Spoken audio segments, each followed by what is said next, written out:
In the quartet of 21st century, as rival countries clashed and philosophers vied for influence, a secret intellectual duel in China was arranged between two of the era's most formidable minds.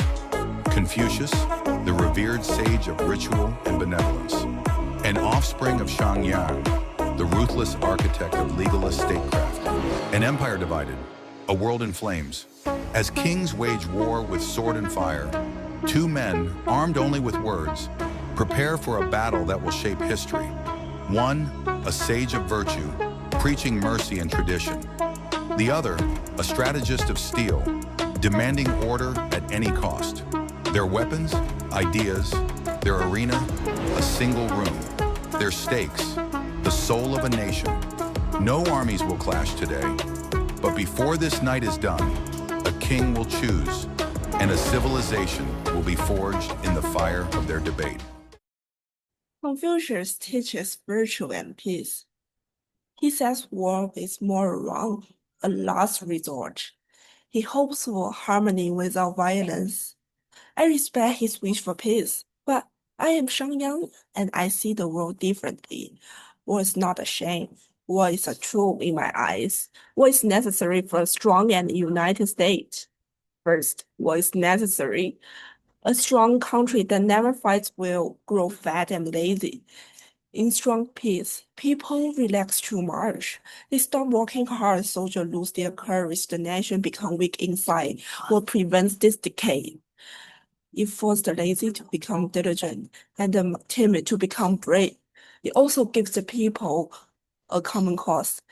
They unite against an outside enemy instead of arguing among themselves. Will also bring growth through war. A country gain new land and resource. It can seize wealth from others and make itself stronger. War is like exercise for the state. It is painful, but it builds muscles.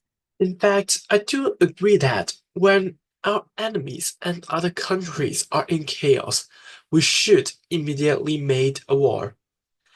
Our belief is to make the whole humanity have a stable and improve this society and life, which means if the war is moral, then we should do it.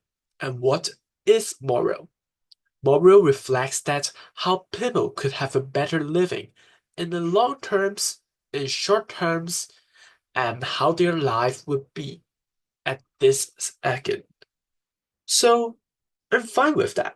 I'm fine with setting up wars, just if the war could let the whole humanity be benefit, which means it will be much more stable for our own country for the law, and it helps with the other countries that are now undergoing chaos to become stable. Second, when do we need to start the war? I must claim that we must know when to start. We should attack at the right time. A ruler should not rush into battle when the country is weak or unready. We must build our strength first and be patient. But when the state is strong, that is the moment to strike. Confucius might wait for a just cause or perfect moral reason that may never come. I say a just cause is simple, the survival of the power of our state. If our neighbors are in chaos or decline, that is our opportunity. When an enemy is busy with internal troubles, we can move in and defeat them. When the world is disordered, a strong state should bring order through force. Also, do not give your enemy time to grow. If we wait, rivals will become stronger. Attack before they become a serious threat. In short, start war when you are most likely to win. Strike when you are strong and the enemy is weak or divided. Do not sit idle out of fear or moral doubt. Use your advantage when you have it.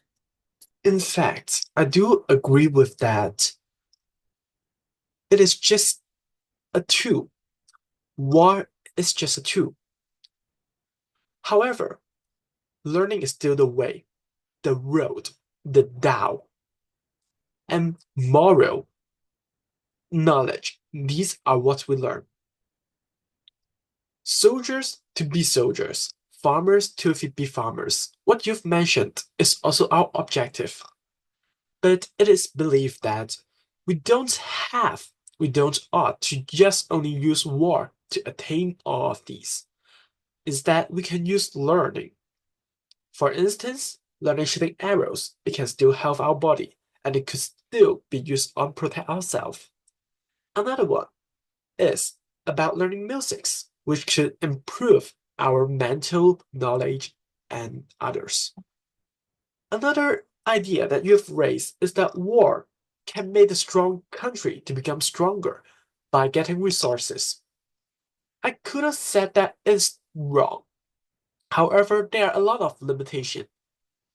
On one side, it means that the country you attack have to be wealthy enough and you have to win the matches. That's why the Qing dynasty do united the whole country very quickly, while it just lasts for 15 years. Because after he taken down his enemy, those other places that he goes for are not that wealthy, so he cannot get enough resources to recover. On the other hand, a war should also be morally correct. We should consider others' faults while the war is going on. And then we need to debate about how to motivate the people to fight. Human beings are selfish and afraid of death, actually, yeah. People do not risk their life for lofty ideal alone. A man may love his country, but he loves his life more. Confucius trusts education and virtue to inspire soldiers. He thinks if we teach people morality, they will become free and loyal. This sounds nice, but actually, it fails reality, On the battlefield, speeches about honor means little. When arrows fly, noble lessons are forgotten. So we need a stronger method to urge men to fight. That is obvious. Yang, I do agree partially in your opinion. People love their life. However, in the reality of war, soldiers are not going to be having a chance of leaving the field easily, which means that the best way for them to survive is to follow the rules on the battlefield, and that's it. Why we need to learn about those moral, why we need to read about the books of psychologies and others. It's because that throughout the process, we could better using them in our daily life.